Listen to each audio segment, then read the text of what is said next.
Aujourd'hui, vendredi saint, nous commémorons un acte qui est arrivé il y a 2000 ans. Un des jours les plus difficiles, les plus compliqués, les plus sombres de l'histoire de l'humanité. Un jour où Christ est mort, il est mort sur une croix. Je vous invite à lire dans Marc au chapitre 15, les versets 37 à 41. Jésus poussa un grand cri et mourut. Le rideau suspendu dans le temple se déchira en deux depuis le haut jusqu'en bas. Le roi romain qui se tenait en face de Jésus vit comment il était mort et il dit « Cet homme était vraiment fils de Dieu ». Quelques femmes étaient là, elles aussi, et regardaient de loin. Parmi elles, il y avait Marie du village de Magdala, Marie, la mère de Jacques, Jacques le jeune et de José, et Salomé. Elles avaient suivi Jésus et l'avaient servi quand il était en Galilée. Il y avait là également plusieurs autres femmes qui étaient montées avec lui à Jérusalem.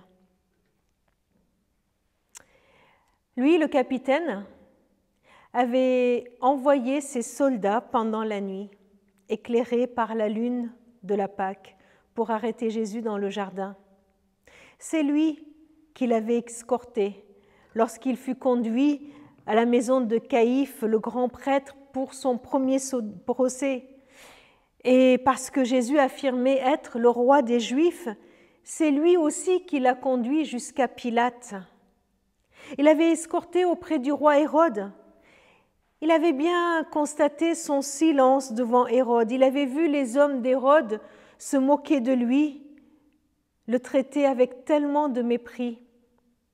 De retour devant Pilate, il avait entendu les échanges entre Jésus et Pilate. Il avait supervisé la flagellation. Il avait vu ses propres soldats se moquer de lui.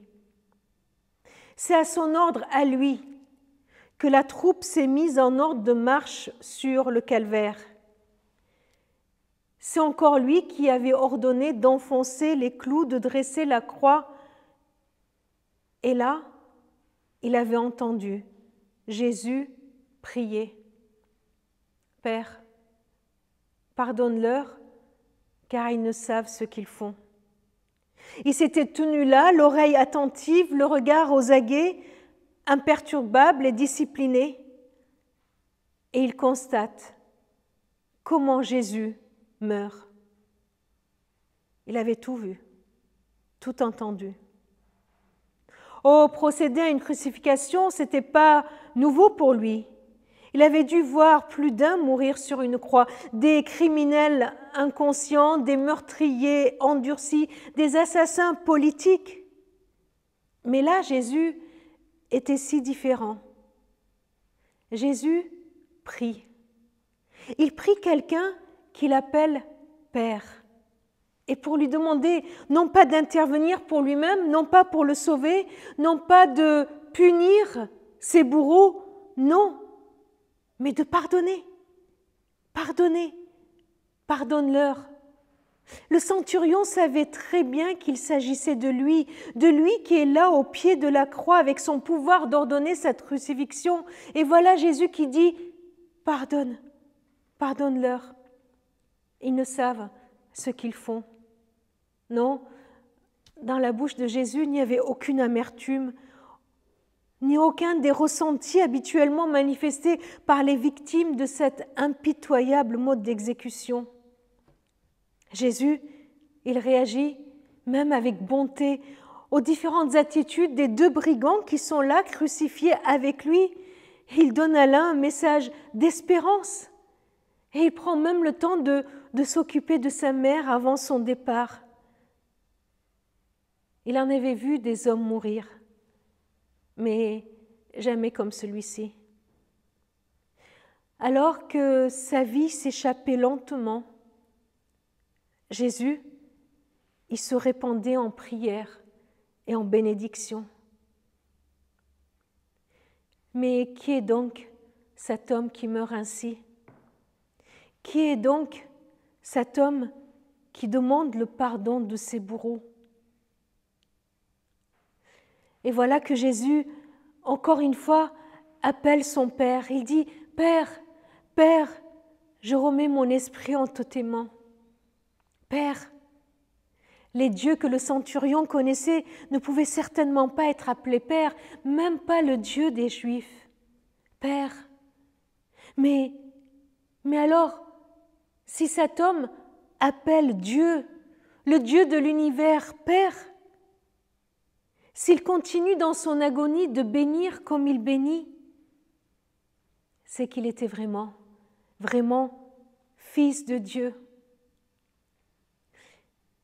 Et le voilà devant la croix où le Fils de Dieu meurt, là devant ses yeux. Le Fils de Dieu qui donne sa vie en demandant, en priant, en implorant que le pardon soit accordé à lui.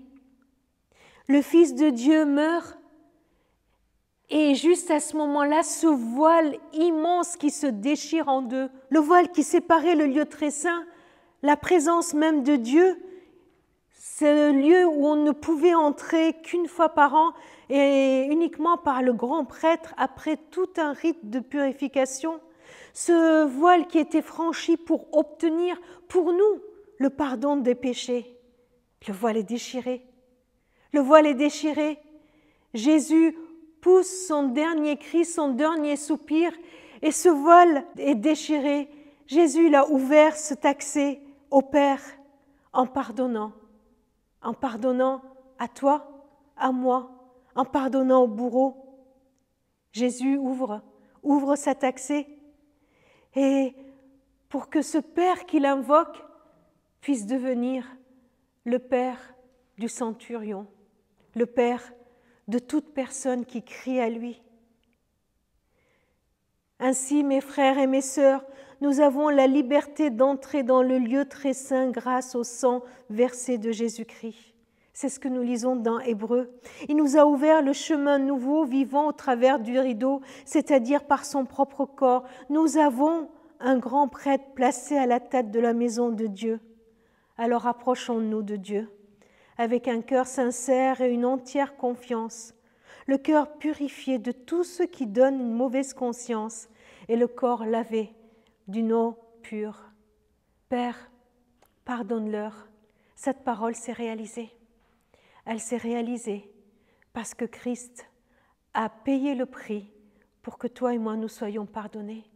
Oui, c'est vraiment, vraiment le Fils de Dieu qui donne sa vie pour que toi et moi, nous devenions à notre tour les fils et les filles de Dieu. Seigneur, merci de répandre la bénédiction, l'amour, même pendant que tu pousses ton dernier souffle. Merci Seigneur de l'avoir fait. Et je veux, comme ce centurion, dire, tu es vraiment le Fils de Dieu qui me donne la vie. Amen.